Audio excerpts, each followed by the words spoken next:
These old-fashioned sloppy joes are insanely good. Add the ground beef to a pan on medium-high heat and go ahead and flatten it a little bit so that it makes contact with the pan and begins to brown. Once the bottom has browned, you can move it around and flip it over so that the rest of the ground beef begins to brown. Once it's done browning, you can choose whether or not you want to drain the fat from the pan. Next, go ahead and add your minced onion and bell pepper. You can use a red bell pepper, yellow, green, any color you like, and a little bit of salt and pepper. Go ahead and mix that around so it begins to start cooking. And in a couple minutes, you're going to go ahead and add the rest of your spices, which is garlic powder, chili powder, and dried mustard, and also a little bit of brown sugar. Mix that around and turn the heat down to medium-low. You're going to add your tomato sauce and your ketchup next and mix that into all the meat. Allow that to cook for about 10 minutes on low.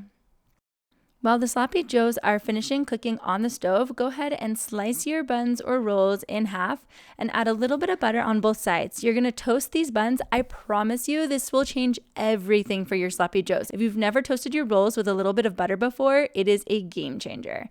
But look how delicious these sloppy joes are. Oh my goodness. I have to go in for a bite. Delicious. Time to eat the sloppy joe. Delicious and sloppy.